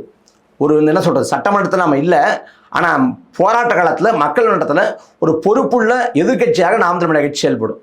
அப்படி செயல்பட்டு நாம் தமிழர் கட்சிக்கான தேவையை வந்து நம்ம வலியுறுத்துவோம். இப்போ படத்தில் வந்து கத்தி படத்தில் வந்து விஜய் ஒரு வசனம் பேசுவார், என் உயிரே போனாலும் பரவாயில்ல விவசாயத்தை விட்டுறாதீங்க அப்படின்னு. இப்போ காவிரி ஆற்றின் குறுக்கே மேகதாட்டில் தடுப்பணை கட்ட போகிறேன். TK சிவகுமார் வந்து முதலமைச்சர் ஆகுறாரு அங்கே கர்நாடகாவில். அவர் முதன்மையாக அதை பிரதானப்படுத்தி அரசியல் பண்ணுறாரு. அப்போ அங்கே தடுப்பணை கட்டப்பட்டால் தமிழ்நாட்டுக்கு வந்து அந்த உபரி நீராக வரக்கூடிய தண்ணீர் வராது. அப்போ காவிரிக்கு நமக்குமான வரலாற்று வழி அந்த உயிர் தொடர்பு அறுக்கப்பட்டுரும். அப்போ அதை மையப்படுத்தி நாம் தமிழர் கட்சி களத்திறங்கி போராடும். விஜய் கண்டிப்பாரா, அதை தடுத்து வரான்னா அவர் வாயே திறக்க மாட்டார். இப்போ ஆளுநர் மாளிகையில் வள்ளுவரோட உருவத்துக்கு காவி வண்ணம் பூசுகிறாங்க. அதுக்கு கண்டன அறிக்கை கொடுப்பாரா விஜய்னு பார்த்தா அவர் கண்டிக்கல. அருண்ராஜை விட்டு அறிக்கை, அது கண்டன அறிக்கை, ஆனால் கன்னடம்ங்கிற வார்த்தையே இல்லை. ஏன்னா அந்த விஜயோட கையாளகத்தனமும் ஆளுமை திறன் இல்லாத இந்த பண்பும் மக்கள் உணர ஆரம்பிக்கிறப்ப இன்னைக்கு ஒரு நல்லது நடந்திருக்கு. நிறைய பேர் வந்து அரசியல் நோக்கி திரும்புகிறாங்க. இந்த காலகட்டத்தில் IPL கிரிக்கெட் போட்டியை வந்து பார்க்க குறைஞ்சி போச்சு. நிறைய பேர் அரசியலை கவனிச்சாங்க, அரசியல் செயல்பாடுகளை வந்து உற்று நோக்குறாங்க. என்ன ஒன்றே ஒரு குறைபாடு, அவங்க சினிமா மாதிரியே எதிர்பார்ப்போடு பார்க்குறாங்க. சினிமாவில் திருப்புமுனை இருக்கும், ஒரு வசனம் இருக்கும், ஒரு சண்டை காட்சி இருக்கும் என்பது போல் அரசியலையும் பார்க்குறாங்க. அப்படி அரசியலை பார்க்குறப்ப சட்டமன்ற நிகழ்ச்சியை பார்க்குறாங்க. இப்போ சட்டமன்ற நிகழ்ச்சியில் முதல் நாள் விஜய் அடி வாங்கின உடனே சட்டமன்ற அந்த கூட்டத்தொடரை வந்து தேதி குறிப்பிடாமல் ரத்து பண்ணிட்டாங்க. இது வரைக்கும் திரும்ப கூட்டல. அப்போ அவர் சட்டமன்ற கூட்டத்தொடரில் விஜய் பேச போகிறது, இனிமேலோட செயல்பாடு எல்லாத்தையும் உணர்றப்ப விஜய் வந்து படத்தில் நடிச்சிருக்காரே ஒழிய நிஜத்தில் வந்து அவரால் செய்ய முடியாதுங்கிற யதார்த்தத்தை உணர தொடங்குவான். அப்போ நாம் தமிழர் கட்சி வலிமையாக போராட்ட காலங்கள்லையும் இன்னும் பிற தளங்களையும் எடுத்து வைக்கிறப்ப நாம் தமிழர் கட்சி நோக்கி மக்கள் வருவாங்க. கடந்த காலத்தில் பணியாற்றியதை விட இன்னும் வலுவாக பணியாற்றுவோம். இன்னும் வந்து வீரியமாக செயலாற்றுவோம். இப்போ கமலஹாசன் வந்து அரசியலுக்குள்ளே வரும்போது தமிழ்நாட்டில் உள்ள எல்லா அரசியல் தலைவர்களையும் போய் சந்திச்சுட்டு தான் அரசியலுக்குள்ளே வந்தார். ஆனால் அதே சமயத்தில் விஜய் அரசியலுக்குள்ளே வரும்போது தமிழ்நாட்டில் யாரையும் சந்திக்கலை, அண்ணன் சீமான் அவர்களை போய் சந்திச்சுட்டு அரசியலுக்கு வந்தார். அப்போது கமலஹாசன் எல்லாரையும் சந்தித்த சூழ்நிலையில் அண்ணன் சீமானை மட்டும் சந்தித்து ஏதோ ஒரு நம்பிக்கை நடுவில் சந்தித்துட்டு விஜய் போன சூழ்நிலையில் அண்ணன் சீமான் அவர்களுக்கும் விஜய்க்கும் இவ்வளோ பெரிய முரண்பாடு ஏற்பட்டதுக்கான காரணம் என்ன? இல்லை விஜயை வந்து இவ்வளவு மக்கள் செல்வாக்கூட சினிமா துறையின் மூலமாக இருக்கிறவர் இவரை பயன்படுத்தி இருக்கலாம் அப்படின்ற ஒரு கருத்து இருக்குது. இது குறித்து நீங்கள் என்ன சொல்கிறீங்க? அதாவது தாவேக்காங்கிற கட்சி அறிவிக்கிறதுக்கு முன்னாடியே வந்து விஜய் கட்சி ஆரம்பிக்க போகிறான்னு தெரிஞ்சுக்கிட்டு திமுக இழுத்துச்சு. திமுகவில் இருக்கக்கூடிய இந்த சமூக வலைதளங்கள் இயங்கக்கூடியவங்க இல்லை, திமுகவோட நிர்வாகிகள் முன்னாள் இந்நாள் அமைச்சர்கள் வந்து எடுத்தாங்க. அந்த சமயத்தில் நான் கூட தொலைக்காட்சி வாரத்தில் பேசினேன். பார்ப்பன அல்லாதார அமைச்சரவை அப்படின்னு திமுக அமைக்கிறீங்க, அதே போல் வந்து பார்ப்பன அல்லாத அரசு நீங்கள் பேசுனீங்க. அந்த தமிழ்நாட்டில் வந்து கமலஹாசன் பார்ப்பனர் வந்தப்போ கூட நீங்கள் எதிர்க்கலை. அதே சமயத்தில் ரஜினிகாந்த் வந்தார். ரஜினிகாந்த் வந்தப்போ அவர் வந்து இந்துத்துவ பின்பலத்தில் வந்தார். மராட்டியர் ரஜினிகாந்த், அவர் வந்து திராவிடரும் இல்லை, அவர் வர்றேன்னு சொன்னப்போ நீங்கள் எதிர்க்கலை. ஆனால் விஜய்ங்கிறது அவர் வந்து அவர் எப்படி பார்த்தாலும் தமிழர் தான். அவர் வந்து ஒரு பிற்படுத்தப்பட்ட பின்பலத்தை வந்தவர். வரட்டுமே, வர்றப்ப எதுக்குறீங்க, வந்து என்ன பண்ணுறாரு என்ன பேசுறாரு பார்த்துட்டு எதுக்கிறதா என்ன முடிவு பண்ணிக்கலாம், முன்முடிவுக்கு ஏன் வர்றீங்க அப்படின்னு கூட தொலைக்காட்சி வாரத்தில் கேட்டேன். அந்த மாதிரி விஜய் கட்சி தொடங்குறாரு. பிப்ரவரி 2ஆம் தேதி 2024 கட்சி பெற அறிவிக்கிறார். அறிவித்த மாத்திரத்தில் 2024 அறிவித்த மாத்திரத்தில் நாம் எதிர்க்கலை. அதுக்கு முறைக்கு பள்ளி மாணவர்களுக்கு வந்து நான் பரிசீலிக்க போகிறேன் அப்படின்னு அறிவிச்சப்போ நம்ம எதிர்க்கலை. மாநாட்டுக்கு இடையூறு இருக்குங்கிறப்ப நம்ம ஆதரவு தெரிவித்தோம். இப்படி வரவேற்றோம், வாழ்த்தினோம். நம்ம வந்து பக்கபலமாக நிற்போம். ஒரு ஜனநாயக ஆற்றல் வருது, ஒரு புதிய ஆற்றல் வருங்கிறப்ப வரவேற்று தான் பேசணும். அந்த அக்டோபர் மாதம் வந்து மாநாட்டில் பேசுகிறப்ப அவர் நாம் தமிழர் கட்சியை குறி வச்சு அண்ணன் சீமானை குறி வச்சு 4-5 இடங்களில் பேசுகிறார்.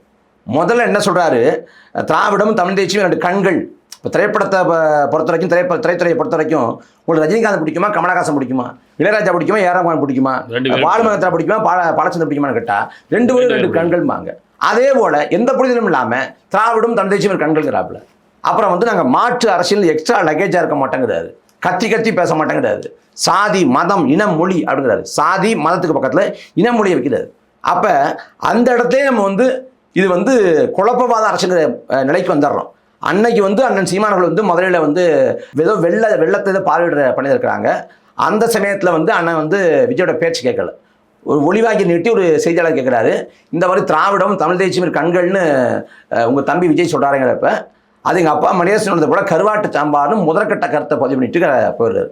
அதுக்கு முறையில் அண்ணன் சீமானை வந்து விஜயோட பேச்சை பார்க்குறப்ப தான் மொத்தமாக பிள்ளையாருக்கு நாம் தமிழர் கட்சியை குறி வச்சு பல இடங்களில் பேசுகிறாரு. தனிப்பட்ட முறையில் அண்ணன் சீமான் சொன்னதை கூட அந்த மேடத்தில் குத்தி காட்டி பேசுகிறாருன்னு தெரிய வருது.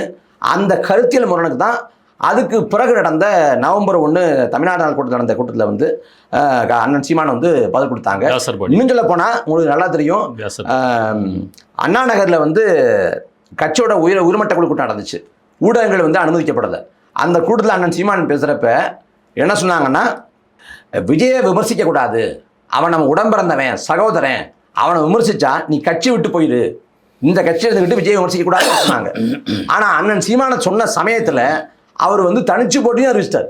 தனிச்சு போட்டியும் அறிவிச்சுட்டு விஜயும் போட்டி போகிறாங்கிறப்ப சக போட்டியாளர் விமர்சிங்கன்னு சொல்லலை, சக போட்டியாளர் இருந்தாலும் பரவாயில்ல நீ விமர்சிக்க வேண்டான்னார். அதோட தொடர்ச்சியாக தான் மாநாட்டுக்கு முதல் நாள் வந்து அவரே நான் விமர்சித்தாலும் விமர்சிக்க மாட்டேங்கிற நிலைக்கு போனார். அது எங்கே முரண்படுதுன்னா அண்ணன் சீமான் வந்து அண்ணனே சொன்னது தான். விஜயோட பேசுகிறப்ப அவரோட புரிதல் வந்து வர மாதிரி இருக்குது. ஒரு காங்கிரஸ் சேர்த்துக்கொள்ளலாமா அப்படின்னு கேட்குறாரு. அண்ணன் வந்து நிறைய விளக்கி பேசியிருக்காரு. காங்கிரஸுக்கும் பாஜகவுக்கும் என்ன மாறுபாடு, கொள்கை அடிப்படையில் வெளியுறவு கொள்கையாக இருக்கட்டும், பொருளாதார கொள்கையாக இருக்கட்டும், வர்த்தக கொள்கையாக இருக்கட்டும், இல்லை மொழி கொள்கையாக இருக்கட்டும், எல்லாத்தையும் வந்து காங்கிரஸும் பாஜக ஒன்று தானே அப்படின்னு விளக்கி பேசுகிறாரு. ஆனால் அவரோட விஜயை பொறுத்த வரைக்கும் விஜய்க்கு வந்து இந்த கொள்கை அரசியல், கள அரசியல், கருத்தியல் அரசியல் அதெல்லாம் கிடையாது. அவருக்கு வாக்கு அரசியல் குறிக்கோளாக இருந்துச்சு. அந்த வாக்கு அரசியலில் யாரோடு வேணாலும் சேர்ந்துக்கலாம், யாரோட வேணாலும் சேர்ந்து நம்ம வெற்றி பெற்றோங்கிறது தான் அவரோட ஒரே குறிக்கோளாக இருந்துச்சு. ஆனால் அண்ணன் சீமான்களை பொறுத்த வரைக்கும் அப்படி சமரசம் பண்ணிக்கிட்டு குறுக்கு வழியில் போக வேண்டாம் அப்படின்னு நினச்சாங்க. அதாவது விஜய் நாம் தமிழர் கட்சியோட தலைமையேற்றுக்கிட்டு அண்ணன் சீமான் தலைமையேற்றுக்கிட்டு வந்தால் அது குறித்து ஆலோசிப்போம், பரிசீலனை பண்ணணும்னு தான் அண்ணன் சொன்னாங்க. விஜய் தலைமையேற்றுக்கிட்டு போகிறோம்னு ஒருபோதும் சொல்லலை. நம்மளோட இணைஞ்சு நம்மளோட தத்துவத்தை ஏற்றுக்கிட்டு, கொள்கை கோட்பாட்டை ஏற்றுக்கிட்டு, ஆட்சியின் செல்வாட்டு வரை ஏற்றுக்கிட்டு அவங்க வந்து இணைஞ்சு பண்ணிக்கிறாங்கன்னா அது குறித்து யோசிப்போம்னாங்க. ஆனால் அதுக்கு முன்பாகவே அது சரி வராதுங்கிற முடிவுக்கு அண்ணன் வந்துட்டதால நாம் தனிச்சு போட்டி போடுவோம் அப்படின்னு நம்ம பயணத்தை பாதையை வந்து வழக்கம் போல் முடிவெடுத்துட்டாங்க. நல்லது. இப்போ இந்த நம்ம ஜென்சி இளைஞர்கள் இருக்கிறாங்க ஒரு பக்கம். இப்போ நம்ம வந்து மருத்துவம் அப்படின்னு எடுத்துக்கிட்டிங்கன்னா இல்லை பாரம்பரிய மருத்துவம் இருக்குது, நவீன மருத்துவம் இருக்குது. பாரம்பரிய மருத்துவம் உடம்புக்கு நல்லது தான். ஆனால் நம்ம வந்து பாரம்பரிய மருத்துவத்தை மட்டுமே நம்ம வந்து முழுமையாக எடுத்துக்கிட்டு இருக்கிறதில்ல. இன்றைக்கி உள்ள காலச்சூழலில் நம்ம வந்து ஸ்வீட் கோட்டட் இப்போ நவீன மருத்துவத்தை தான் எடுத்துக்கிறோம். அதே மாதிரி இந்த ஜென்சி இளைஞர்கள் அவங்களுக்குன்னு ஒரு புரிதலோடு இருக்காங்கல்ல. ஸோ நம்ம வந்து அந்த புரிதலுக்கு போகாமல் இன்னும் நம்ம பாரம்பரிய கசப்பு மருந்தையே நம்மளுடைய கொள்கைகள் அப்படின்ற அடிப்படையில் நம்ம கொடுக்கறதுனால அவங்கள நம்மளால் இருக்க முடியல அப்படின்னு ஒரு கருத்து வெளியே வைக்கப்படுகிறது. ஸ்வீட் கோட்டட் மெடிசனாக அவங்களுக்கு கொடுத்துருக்கணும் அப்படின்னு சொல்லி. இது குறித்து உங்கள் கருத்து என்ன? இல்லை, அப்படிலாம் இல்லை. நாம் வந்து இனிப்பான மருந்து தான் கொடுத்தோம், கசப்பு மருந்து கூட கொடுக்கல.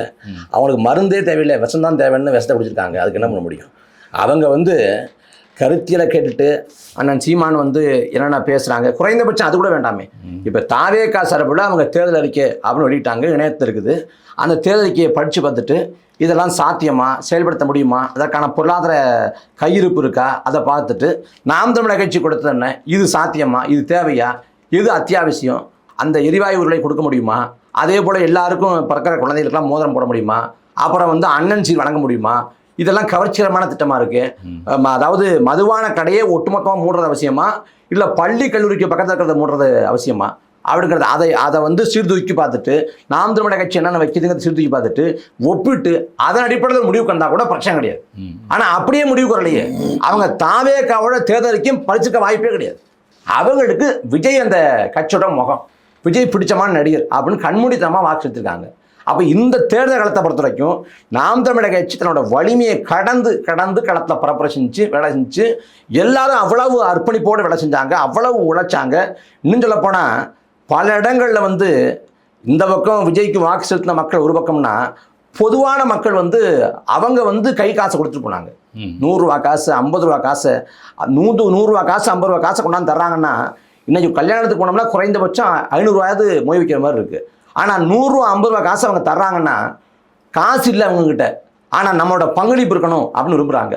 எனக்காக தான் நீ உழைக்கிற, என்னால் வந்து நிற்க முடியல, என்கிட்ட இந்த காசு தான் இருக்குது, இதை வச்சுக்கிட்டு ஏதாவது பண்ணு, ஒரு வேளை சாப்பிட்டுக்க, ஒரு தேநீரை குடிச்சுக்க அப்படின்னு எத்தனையோ மக்கள் வந்து இங்கே திருவையாறு தொகுதியில் வந்து அண்ணன் செந்தில்நாதன் பரப்புரை பண்ணுறப்ப நடந்து வர்றதை பார்த்துட்டு மக்கள் ஓடி வந்து காலில் தண்ணியை கொண்டாந்து ஊற்றுனாங்களாம்.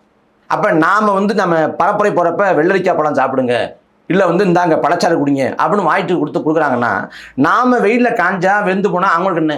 ஏன்னா அவங்களுக்கு தெரியுது நமக்காக தான் பேசுகிறான், நமக்காக தான் உழைக்கிறான், நமக்காக தான் அங்கே பாடுபடுறாங்கன்னு தெரியுது. அப்போ இந்த பக்கம் நம்மளை புறக்கணிச்ச கூட்டம் இருக்குன்னா அந்த பக்கம் அப்படியும் இருக்குது. அப்போ புறச்சூழல் இருக்குல்ல, இந்த தேர்தல் காலத்தை பொறுத்த வரைக்கும் எல்லாத்தையும் தூக்கி சாப்பிட்டு திரைக்க வச்சு விளைஞ்சிருச்சு. ஆனால் இந்த திரைக்க வச்சு முழுக்க இந்த 5 ஆண்டு காலமும் இருக்குமானா இருக்காது.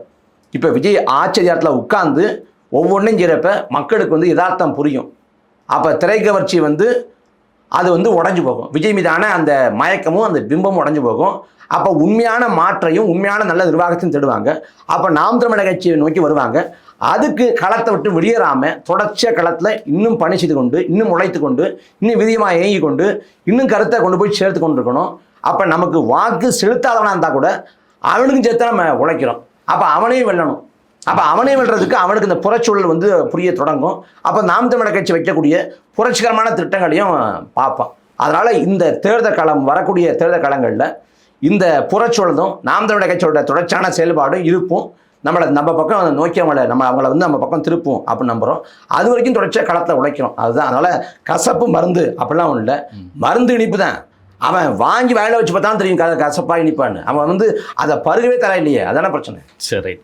இப்போது தாவேகா தலைமை அந்த அரசியல் புரிதலற்ற ஜென்சி இளைஞர்களை தவறாக வழிநடத்துது அப்படின்றது நம்முடைய பார்வையை அதை புரிஞ்சிக்கலாம். ஆனால் அந்த தவறாக வழிநடத்தப்படுகிற இளைஞர்கள் ஒரு பக்கம், தலைமை ஒரு பக்கம். ஆனால் நாம் தமிழர் கட்சியினுடைய தலைமை பேச்சாளர்கள், முன்னணி பேச்சாளர்களாக இருக்கிறவங்க தலைமையை கடுமையாக விமர்சிக்காமல் அந்த தவறாக வழிநடத்தப்படுகிற அந்த இளைஞர்கள் இருக்காங்கள்ல, அவங்கள தற்குறிகள், அணில்கள் அப்படின்னு சொல்லி இதை பிரதானப்படுத்தி நீங்கள் பண்ண விமர்சனம் அவங்கள்ட்ட மிகப்பெரிய காயத்தை ஏற்படுத்துவதன் காரணமாக தான் தாவேகா பின்னாடி இன்னும் வேகமாக அணிதிரண்டுட்டாங்க அப்படின்னு ஒரு கருத்து இருக்குது. இதுக்கு எதை முன்னுதாரணமாக சொல்கிறாங்கன்னா, உச்சநீதிமன்ற நீதிபதி இந்த சமூக வலைதளங்களை பயன்படுத்திக்கிட்டு சும்மா பேசிக்கிட்டு பொழுதுபோக்காக இருக்கிற இளைஞர்களை வந்து காக்ரோச்சுகளுக்கு ஒப்பிட்டு சொன்னதை எதிர்த்து தொடங்கப்பட்ட காக்ரோச் மக்கள் கட்சின்றதில் 2 கோடி பேர் பின்னாடி அணிதிரண்டாங்கல்ல, இதோட ஒப்பிட்டு பொழுது சொல்கிறேன். இந்த காக்ரோச் ஜனதா பார்ட்டிங்கிறது வந்து சமூக வலைதளத்தில் தான் பின்தொடர்றாங்களே ஒழிய அது களத்தில் அந்த அளவுக்குலாம் ஒன்றும் வரலை. அது தேர்தல் காலத்துலையோ இல்லை போராட்ட காலத்தை வந்தால் தான் தெரியும் எதார்த்தம் வரும். இதில் வந்து நம்ம அணில் தற்குறி அப்படின்னு சொல்கிறோம் அப்படின்னா, இப்போ நாகநாதன் இருக்காரு. நாகநாதன் யாரு? எழிலனோட அப்பா. எழிலன் வந்து தேர்தலில் போட்டி போட்டார். அவர் வந்து திமுகவோட மேடையில் நாம் தற்குறின்னு சொல்லக்கூடாது, அவங்கள வந்து நம்ம தன்மையப்படுத்தணும், நமக்கான ஆட்களை மாற்றணும் அப்படின்னாரு. அந்த நாகநாதன் தோத்தம் போனார். நாகநாதன் பையன் எழிலன் தோத்தம் போனார். அதனால இதுல வந்து நாகநாதன் பையன் எழிலன், அதாவது மாற்றி சொல்லிட்டேன். அதாவது ஒரு கருத்துருவாக்கம் திரும்ப திரும்ப செயல்படுது. என்னன்னா தாவேக்காவை கடுமையாக பேசிட்டீங்க, அதனால தான் கட்சி வந்து வெற்றி பெறலை அப்படின்னு. இந்த தேர்தல் காலத்தில் நம்ம தாவேக்கா கடுமையாக விமர்சிக்கலாம்னா என்னவா இருக்குன்னா, இன்னும் 10 லட்சம் வாக்களை கூடுதலாக பெற்று கொடுத்துருக்கோம் உங்களுக்கு. தாவேக்காவை கடுமையாக விமர்சிக்கிறதுல தவறு சொல்லலை. நான் ஒன்றும் இல்லைண்ணே, அதாவதுண்ணே நான் என்ன சொல்கிறேன், விஜயை விமர்சிச்சா விஜய் பேசினா எனக்கு கோபம் வரும், நான் கோச்சுக்குவேங்கிற மனதில் இருக்கிற ஒருத்தன் அவன் எந்த காலத்தையும் அந்த மனதை விடுற வரைக்கும் நாம் தமிழர் கட்சிக்கான ஆள் கிடையாது. அந்த மனதை விடுறப்பதான் நாம் தமிழர் கட்சி ஓட்டு போடுவான். இப்ப விஜய் கட்சி ஆரம்பிக்கல, விஜயோட தொண்டர்களை விஜயோட ரசிகர்களை திட்டுறோம் அப்படின்னா அப்ப அவன் நமக்கான வாக்காளர் தான் இருப்பான். விஜய் கட்சி ஆரம்பிச்சிட்டாரு, விஜயோட ரசிகன் விஜய்க்கான வாக்காளர் தான் இருப்பான். அப்ப அவனை விமர்சிக்கிறதுனால வாக்கு போயிடுச்சுங்கிறத நான் நம்பல, அது ஏற்கலை. அந்த அணில் தற்குறிங்கிறதெல்லாம் வந்து அது இயல்பாக சொல்லப்பட்டது தானே, அது ஒன்றும் பெரிய குற்றமெல்லாம் கிடையாது. இன்னும் சொல்ல போனால் விஜய் வச்ச அரசியலுங்கிறது முழுக்க ஒரு போலியான அரசியல். கரூரில் 41 பேர் செத்து போன பிறகு கூட குறைந்தபட்சமான குற்ற உணர்ச்சியோ மனிதநேயமோ விஜய்கிட்ட இல்லை, கடைசி வரைக்கும் இல்லை அவர்கிட்ட. இல்லைனா கடைசி நாள் பரப்புரை வரைக்கும் என் மேலே பழியை போட்டாங்கிறது. நீங்கள் பரப்புரைக்கு போகலன்னா அன்னைக்கு நீ குடித்த இடத்துக்கு நீங்கள் போயிருந்தாலோ இல்லை பரப்புரைக்கு போகாமல் இருந்தாலோ 41 பேர் செத்துருக்க மாட்டேன். எப்படி பார்த்தாலும் மூல காரணம் வந்து விஜய் தான். அப்போ குறைந்தபட்சமான அதற்கான பொறுப்பேற்பு அதை செய்யலை. நம்மளால் செத்து போயிட்டாங்களே அப்படின்னு குற்ற உணர்ச்சி அதை செய்யலை. அதை வச்சு எப்படி அரசியலை மாற்றலாம் பண்ணார். இப்படிப்பட்ட ஒரு கேவலமான அரசியலை வந்து இன்னும் கடுமையாக தான் விமர்சிக்கணும். மக்கள் வந்து பெரும்பான்மை மக்கள் சேர்ந்து முடிவெடுத்தாங்கிறதுனால அந்த முட்டாள்தனத்தை நம்மளால் வந்து ஏற்க முடியாது. அதனால நாம் வச்சது சரிதான். நாம் வச்ச விமர்சனத்தில் தாவேக்கா நோக்கி வச்ச விமர்சனத்தில் இது பிழையா போயிடுச்சு, இது வந்து திரிவாதமாக போச்சு, இதில் முரண்பாடு இருக்கு, இது வந்து ஒரு சறுக்கல் இருக்கு அப்படின்னா அந்த வச்ச வாதத்தில் விமர்சனத்தில் தர்க்க நியாயம் இல்லை, அதில் வந்து லாஜிக் கிடையாது, அதில் வந்து உண்மை கிடையாது, திரிவாதம் இருக்கு அப்படின்னா பேசலாம். விமர்சிக்கவே கூடாது அப்படின்னா எப்படி விமர்சிக்காம இருக்க முடியும்? தாவேக்கா விமர்சிச்சதால வாக்கு குறைஞ்சுங்கிறத நான் நம்பல. தாவேக்கா விமர்சித்த மூலமா தாவேக்காவோட வாக்குல ஒரு 10 லட்சம் வாக்கு குறைஞ்சுக்கலாம் முடிய நாம் விமர்சிக்கலன்னா, ஒருவேளை நம்ம விமர்சிக்கல, தாவேக்கா விமர்சிக்கல, முடிவு என்னவா இருந்திருக்கும்? இது கிட்டத்தட்ட இதே முடிவு தான். திமுக மீது குற்றச்சாட்டு வைக்கப்பட்டது திமுக ஆதரவாளர்களால. ஏன்னா விஜய் நீங்க விமர்சிக்காம விட்டீங்க, விஜய் நீங்க வந்து அவரை எதிரியா கட்டமைக்காம விட்டீங்க, நீங்க திரும்ப திரும்ப பாஜகவை சொல்லி எடப்பாடியை சொல்லி அந்த விஜயை விட்டுட்டீங்க அப்படிங்கிறாங்க. அப்ப விஜயை விமர்சிக்காதனா நேரடியா பேரை சொல்லி அவரை எதிரியா கட்டமைச்சு விமர்சிக்காத திமுக தோத்து போச்சு, விஜயை விமர்சிச்ச நாம் தமிழர் கட்சி தோத்து போச்சு. காரணம் வந்து திரைக்க வச்சு இல்ல, திமுக வந்து விஜயை விமர்சிக்கிறதுன்றது இல்ல, திமுக மீது வைத்த விமர்சனத்துக்கே அவங்க பதில் சொல்லாம விட்டுட்டாங்க.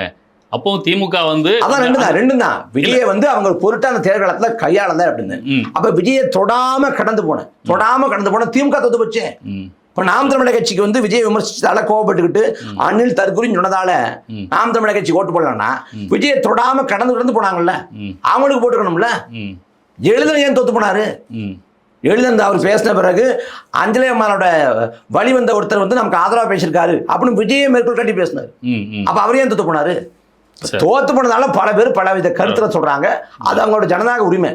ஆனா தாவேக்கா விமர்சிச்சதுல துளி கூட தவறு கிடையாது. அந்த காட்டமான விமர்சனங்கள் மிக நியாயமானதுதான். இப்போ அவருடைய அமைச்சரவை பொறுப்பேற்றுச்சு, அந்த அமைச்சர்கள் வந்து நிறைய இடங்கள்ல சோதனை என்ற பேர்ல சில ரீல்ஸ்லாம் போட்டுட்டு இருக்காங்க. அது ஒரு பக்கம் இருந்தால் கூட இந்த அறநிலையத்துறை அமைச்சராக இருக்கின்ற ரமேஷ் அப்படின்றவர் திருச்செந்தூரில் போய் ஆய்வு நடத்தி அதில் ஒரு 2 காவலர்களை சஸ்பெண்ட் பண்ணதும், ஒரு அர்ச்சகரை வந்து உள்ளுக்கு பணி செய்ய வருவதற்கு தடை விதித்ததும் ஒரு பேசு பொருளாக இருக்குது. இதை பற்றி பேசுகின்ற திமுகவினுடைய மாவட்ட செயலாளரும் அந்த தொகுதியினுடைய சட்டமன்ற உறுப்பினராகவும் இருக்கின்ற அனிதா ராதாகிருஷ்ணன் ஒரு அறிக்கை வெளியிட்டிருக்கார் திமுகவின் சார்பாக. அதில் அந்த அமைச்சருடைய பெயரை குறிப்பிடும் பொழுதெல்லாம் ரமேஷ் ஐயங்கார் அப்படின்னு சொல்லியும் அந்த அர்ச்சகர்களுடைய உரிமை இருக்குல்ல, இது அவருடைய மரபு வழி உரிமை, இந்த மரபு வழி உரிமையை தடுத்ததன் மூலமாக அந்த சமூகத்தை அவர் கேவலப்படுத்திட்டார் அப்படின்னு சொல்கிறது வந்து திமுகவே மீண்டும் போய் வர்ணாசிரமத்துக்கு துணை நிற்பது போன்ற ஒரு தோற்றத்தை ஏற்படுத்துது. இது குறித்து உங்களுடைய கருத்து என்ன? அதான் அது வந்து முதல் நாள் வந்து நாம் இந்த விமர்சனத்தை வச்சோம். அதாவது திருவரங்கத்தில் வந்து ஒரு மருத்துவமனையில் ஆய்வுக்கு போகிறப்ப கடைநிலை ஊழியர்கள் அவங்க அந்த மருத்துவ பணியாளர்கள் வந்து 100 ரூபா 200 ரூபா 10 ரூபா 20 ரூபா வந்து காசு வாங்கிட்டாங்கன்னு உடனடியாக வந்து நீக்கம் பண்ணார். அதே சமயத்தில் வந்து இங்கே நீக்கம் பண்ணாமல் அதை மன்னிப்பு கடிதம் சொல்லப்பட்டுச்சு. அப்புறம் விளக்க கடிதம்னாங்க. அப்போ விளக்க கடிதம் வாங்கி அது ஒரு நடைமுறையாக நகர்ந்து தான் நடவடிக்கைக்கு உள்ளாகும். அப்படின்னா இதே மாதிரியான அணுகுமுறையே அங்கே இல்லை, அந்த மருத்துவ பணியாளர்கள்ட்ட இல்லை அப்படின்னு கேட்கப்பட்டுச்சு. அப்போ அந்த விமர்சனத்தை நாம் வச்சோம். திமுக தரப்பில் இணையத்தில் இயங்கக்கூடியவங்க வச்சாங்க. ஆனால் அந்த இணையத்தில் இயங்கக்கூடியவங்க என்ன வச்சாங்களோ அதுக்கு முரணாக தான் அனிதா ராதாகிருஷ்ணன் அறிக்கை கொடுத்துருக்காரு. அந்த ரமேஷ் வந்து தன்னோட பேருக்கு போட்டு ஐயங்காரன் சாதியை போட்டுக்கிறது கிடையாது.